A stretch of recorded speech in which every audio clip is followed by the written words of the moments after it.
કોમ્પ્યુટરને લગતા 50 most IMP પ્રશ્નો જોઈશું। પ્રથમ પ્રશ્ન છે, કોમ્પ્યુટર સિસ્ટમનું બ્રેઇન કોને કહેવામાં આવે છે? તો સીપીયુને કોમ્પ્યુટર સિસ્ટમનું બ્રેઇન કહેવામાં આવે છે। સીપીયુ એટલે કે સેન્ટ્રલ પ્રોસેસિંગ યુનિટ। સીપીયુનું મુખ્ય કાર્ય કોમ્પ્યુટર સિસ્ટમમાં જુદી જુદી ઇન્સ્ટ્રક્શનને કેરી કરવાનું છે। પ્રશ્ન નંબર 2, 0 1 નું વન્સ કોમ્પ્લિમેન્ટ શું થાય? તો 0 1 નું વન્સ કોમ્પ્લિમેન્ટ 1 0 થાય, એટલે કે 0 ની જગ્યાએ આપણે 1 રિપ્લેસ કરીશું અને 1 ની જગ્યાએ 0 રિપ્લેસ કરીશું, એટલે કે 0 1 નું વન્સ કોમ્પ્લિમેન્ટ 1 0 થશે। પ્રશ્ન નંબર 3, બાઇનરી સિસ્ટમમાં શેનો ઉપયોગ થાય છે? તો બાઇનરી સિસ્ટમમાં 1 અને 0 નો ઉપયોગ થાય છે। પ્રશ્ન નંબર 4, કયો પ્રોગ્રામ એસેમ્બલી લેંગ્વેજને મશીન લેંગ્વેજમાં ફેરવે છે? તો એસેમ્બલર એનો જવાબ રહેશે, એટલે કે એસેમ્બલી લેંગ્વેજને મશીન લેંગ્વેજમાં ફેરવા માટે જે પ્રોગ્રામ ડિઝાઇન કરવામાં આવ્યો છે તેને એસેમ્બલર કહેવામાં આવે છે। પ્રશ્ન નંબર 5, ખાલી જગ્યા બિટ્સ બરાબર 1 બાઇટ થાય? તો 8 બિટ્સ બરાબર 1 બાઇટ થાય છે। પ્રશ્ન નંબર 6, MICR નું પૂરું નામ શું છે?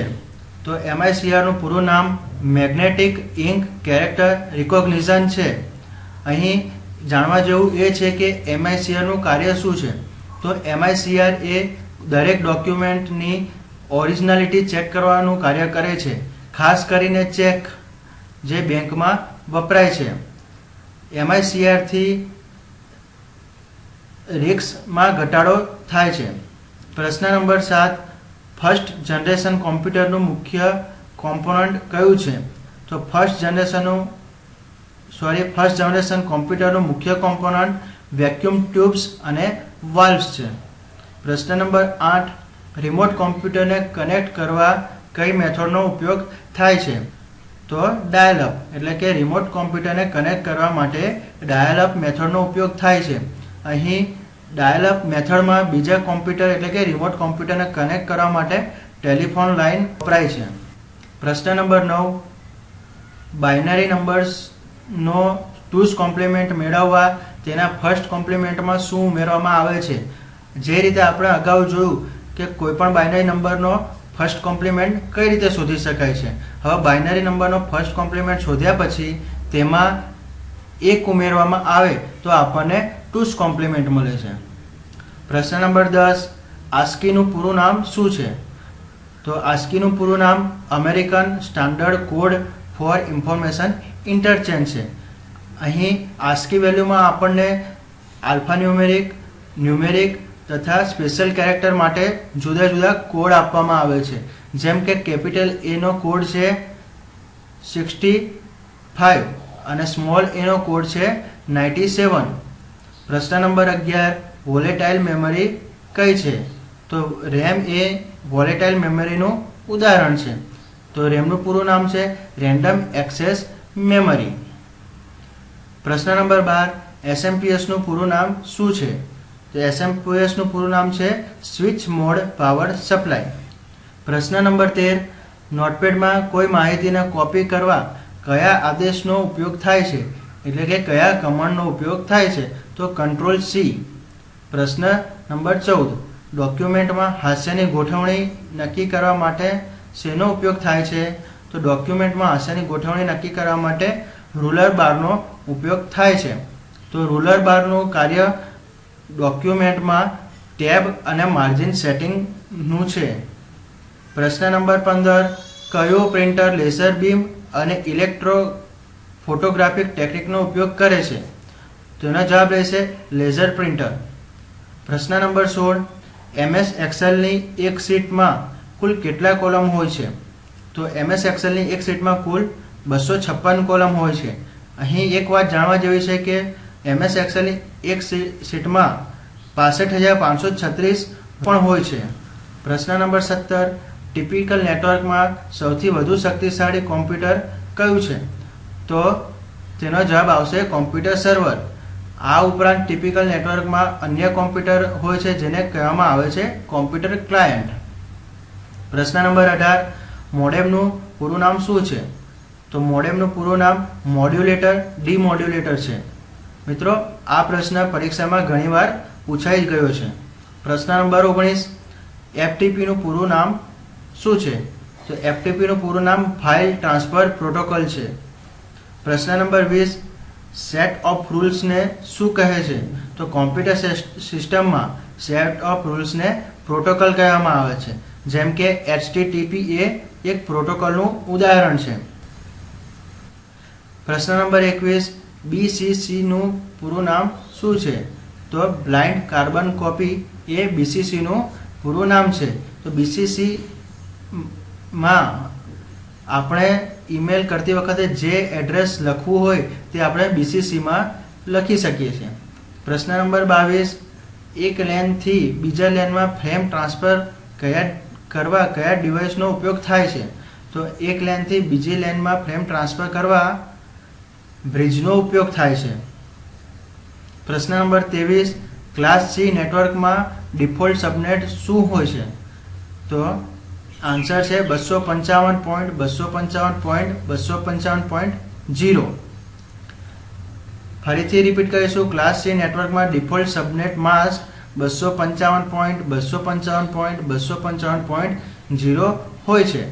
પ્રશ્ન નંબર 24, સામાન્ય રીતે IP એડ્રેસ કેટલા બિટ્સનો બનેલો હોય છે? તો સામાન્ય રીતે દરેક IP એડ્રેસ 32 બિટ્સનો બન્યો હોય છે.